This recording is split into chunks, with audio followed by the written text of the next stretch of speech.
నమస్కారం అండి, నా పేరు శివ. అందరూ ఎలా ఉన్నారు ఫ్రెండ్స్? ఈ వీడియోలో పేదలందరికీ ఇల్లు పథకం కింద మనకి రాష్ట్ర ప్రభుత్వం అందరికీ కూడా ఇండ్ల స్థలం అనేది కేటాయించింది కదండి. సో వాళ్ళకి కేటాయించిన ఇండ్ల స్థలంలో ఎంతమంది ఇళ్ల నిర్మాణం అనేది స్టార్ట్ చేశారు, వాళ్ళ యొక్క ఇండ్ల నిర్మాణం యొక్క స్థితిగతులు ఏంటి అనేది మనం ఏ విధంగా తెలుసుకోవాలో మీకు ఈ వీడియోలో అయితే ఒక చిన్న డెమో ప్రాసెస్ అయితే చేసి చూపించబోతున్నానండి.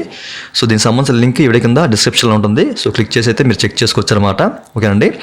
అంటే వాళ్ళకి కేటాయించిన ఇండ్ల స్థలంలో ఎంతమంది foundation and excavation work start చేశారు, ఎంతవరకు కంప్లీట్ చేశారు, అలాగే బేస్మెంట్ వర్క్ ఎంతమంది స్టార్ట్ చేశారు, ఎంతమంది కంప్లీట్ చేశారు, అలాగే గోడలు ఎంతమంది కట్టారు, ఎంతమంది కంప్లీట్ చేశారు, అలాగే రూఫ్ కాస్ట్ ఎంత పడింది, అలాగే ఫినిషింగ్ వర్క్ ఓకేనండి, అంటే పూర్తిగా ఇళ్ల నిర్మాణం అనేది ఎంతవరకు స్టార్ట్ చేశారు, ఎంతవరకు కంప్లీట్ చేశారు అనేది అయితే మనకి ఇక్కడ తెలుస్తుంది అనమాట. ఓకేనండి. సో మనకి ఇప్పుడు ఈ యొక్క ఇండ్ల నిర్మాణం అయితే ఏ జిల్లాలో కూడా స్టార్ట్ చేయలేదండి. మనకి ఫిబ్రవరి మంత్ ఎండింగ్లో కానివ్వండి, మార్చిలో కానివ్వండి ఈ యొక్క ఇండ్ల నిర్మాణం అనేది స్టార్ట్ చేస్తారనమాట. ఓకేనండి. అయితే మనము జిల్లాల వైజ్గా అలాగే మన ఏరియాస్ వైజ్గా ఎవరెవరు స్టార్ట్ చేశారు, ఎంతవరకు వాళ్ళ యొక్క స్థితిగతులు ఏంటి అనేది అయితే ఇక్కడ తెలుసుకోవచ్చు. సో దాని కానీ ఫస్ట్ ఆఫ్ ఆల్ మీరు ఈ యొక్క లింక్ అయితే క్లిక్ చేసి ఓపెన్ చేయండి. దీనికి సంబంధించిన లింక్ వీడియో కింద డిస్క్రిప్షన్లో ఉంటుందన్నమాట. ఓపెన్ చేసిన తర్వాత మీకు సంబంధించిన డిస్ట్రిక్ట్ని అయితే మీరు ఇక్కడ సెలెక్ట్ చేసుకుని దాన్ని అయితే క్లిక్ చేసి ఓపెన్ చేయండి. మనకి వెబ్సైట్ అయితే చాలా స్లోగా ఉంటుందన్నమాట. సో మీరు కాస్త పేషెన్స్ అయితే వహించాలి. ఓకేనండి. క్లిక్ చేసి ఓపెన్ చేసిన తర్వాత మనకి లోడింగ్ తీసుకొని సో మీరు ఇక్కడ చూడొచ్చండి, ఈ విధంగా ఓపెన్ అవుతుందన్నమాట. ఓకేనండి. ఇక్కడ మీకు సంబంధించిన కాన్స్టిట్యున్సీని సెలెక్ట్ చేసుకోవాలి. ఓకేనా. సో మీకు సంబంధించిన మండలాన్ని అయితే ఇక్కడ సెలెక్ట్ చేసుకొని క్లిక్ చేసి ఓపెన్ చేయాలండి. సో క్లిక్ చేసిన తర్వాత లోడింగ్ తీసుకుంటుందండి. లోడింగ్ తీసుకున్న తర్వాత ఎట్లా ఓపెన్ అవుతుందన్నమాట. ఓకేనా. ఇక్కడ మీకు సంబంధించిన ఏరియాని అయితే క్లిక్ చేసి ఓపెన్ చేయాలండి. ఓకేనా. సో క్లిక్ చేసి ఓపెన్ చేసిన తర్వాత మీకు ఈ విధంగా చూపిస్తుంది అనమాట. ఓకేనండి. ఇక్కడ మీకు సంబంధించిన ఏరియాలో ఎంతమందికి ఇళ్ల స్థలం మంజూరయ్యింది అనే విషయాలు అయితే ఇక్కడ మీకు తెలుస్తాయి అనమాట. ఓకేనండి. అయితే ఇప్పటివరకు ఎక్కడ కూడా మనకి ఇళ్ల నిర్మాణం అనేది స్టార్ట్ చేయలేదు కాబట్టి ఇక్కడ అంతా కూడా జీరోస్ అయితే కనిపిస్తున్నాయి, మీరు చెక్ చేసుకోవచ్చు.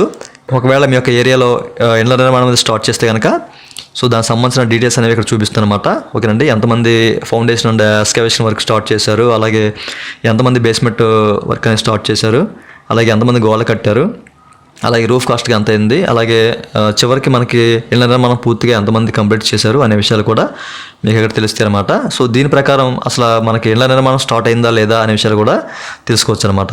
ఇళ్ల నిర్మాణం అయితే మనకి ఫిబ్రవరి మంత్ ఎండింగ్లో కానివ్వండి, మార్చిలో కానీ స్టార్ట్ అయ్యే అవకాశం అయితే ఉంటుందన్నమాట. ఓకేనా. సో మీకు ఈ విషయాలు క్లియర్గా అర్థమే కదా. అలాగే మీరు ఇళ్ల నిర్మాణం స్టార్ట్ చేయడానికి లోన్ కనుక తీసుకున్నట్లయితే దానికి సంబంధించిన స్టేటస్ ఎక్కడ చెక్ చేసుకోవాలి అనేది ఇప్పుడు మనం చూద్దాం. ఓకేనా. సో మీరు ఇక్కడ చూశారు కదా, దీనికి సంబంధించిన లింక్ కూడా వీడియో కింద డిస్క్రిప్షన్లో ఉంటుందండి. సో క్లిక్ చేసి ఓపెన్ చేయండి. ఒకవేళ మీరు ఇండ్ల నిర్మాణం కోసం లోన్ తీసుకున్నట్లయితే సో దానికి సంబంధించిన పూర్తి వివరాలు అనేవి మనకి ఇక్కడ తెలుస్తాయి అనమాట. ఇక్కడ ఎవరి పేరు మీద అయితే ఇళ్ల స్థలం మంజూరైందో వాళ్ళకి సంబంధించిన ఆధార్ నెంబర్ అనేది ఇక్కడ ఎంటర్ చేయండి. ఓకేనండి. ఎంటర్ చేసి మీరు ఇక్కడ మీకు సంబంధించిన డీటెయిల్స్ అనేవి తెలుసుకోవచ్చు. లేకపోతే కనుక మీకు సంబంధించిన రైస్ కార్డ్ అనమాట. ఓకేనా. మీ ఫ్యామిలీకి సంబంధించిన రైస్ కార్డ్ నెంబర్ ఇక్కడ ఎంటర్ చేసి సెర్చ్ చేసినట్లయితే మీకు సంబంధించిన ఇన్ఫర్మేషన్, అంటే మీరు లోన్ పెట్టినట్లయితే కనుక ఆ లోన్ శాంక్షన్ అయిందా లేకపోతే రిజెక్ట్ అయిందా, శాంక్షన్ అయితే ఎంత అమౌంట్ శాంక్షన్ అయింది, ఇట్లాంటి విషయాలన్నీ కూడా మీకు తెలుస్తాయి అనమాట. ఓకేనండి. సో మీకు ఈ విషయాలు క్లియర్ అర్థమే కదా. సో మనం ఈ విధంగా చెక్ చేసుకోవచ్చు అనమాట. ఒకవేళ మనం లోన్కి అప్లై చేసుకుంటే కనుక ఇక్కడ చెక్ చేసుకోవచ్చు. మనకి ఇళ్ల నిర్మాణం అనేది స్టార్ట్ చేస్తే కనుక సో ఎంతవరకు స్టార్ట్ చేశారు, ఎవరెవరు స్టార్ట్ చేశారు అనే విషయాలు కూడా, అంటే మన గ్రామంలో ఎంతమంది స్టార్ట్ చేశారు అనే విషయాలు కూడా ఇక్కడ తెలిసిపోతుంది అనమాట. ఓకేనండి. సో ఈ విషయాలు మీకు క్లియర్ అర్థమే కదా. ఇంకా మీకు ఏదైనా డౌట్స్ ఉంటే కనుక వీడియో కింద కామెంట్ సెక్షన్ ఉంటుంది, కామెంట్ చేయండి. ఫ్రెండ్స్ ఇదండి ఇవాళ మన వీడియో. ఈ వీడియో మీకు నచ్చి ఉంటుంది అనుకుంటున్నాను. నచ్చితే కనుక వీడియో కింద లైక్ బటన్ ఉంటుంది, లైక్ చేసి మన ఛానల్ సపోర్ట్ చేయండి. అలాగే ఇలాంటి విషయాలు మీరు మరిన్ని తెలుసుకోవాలంటే కనుక వీడియో కింద రెడ్ కలర్ సబ్స్క్రైబ్ బటన్ ఉంది, దాన్ని ట్యాప్ చేసి పక్కన వచ్చిన బెల్ బటన్ యాక్టివేట్ చేసుకోండి. Thank you for watching. జై హింద్.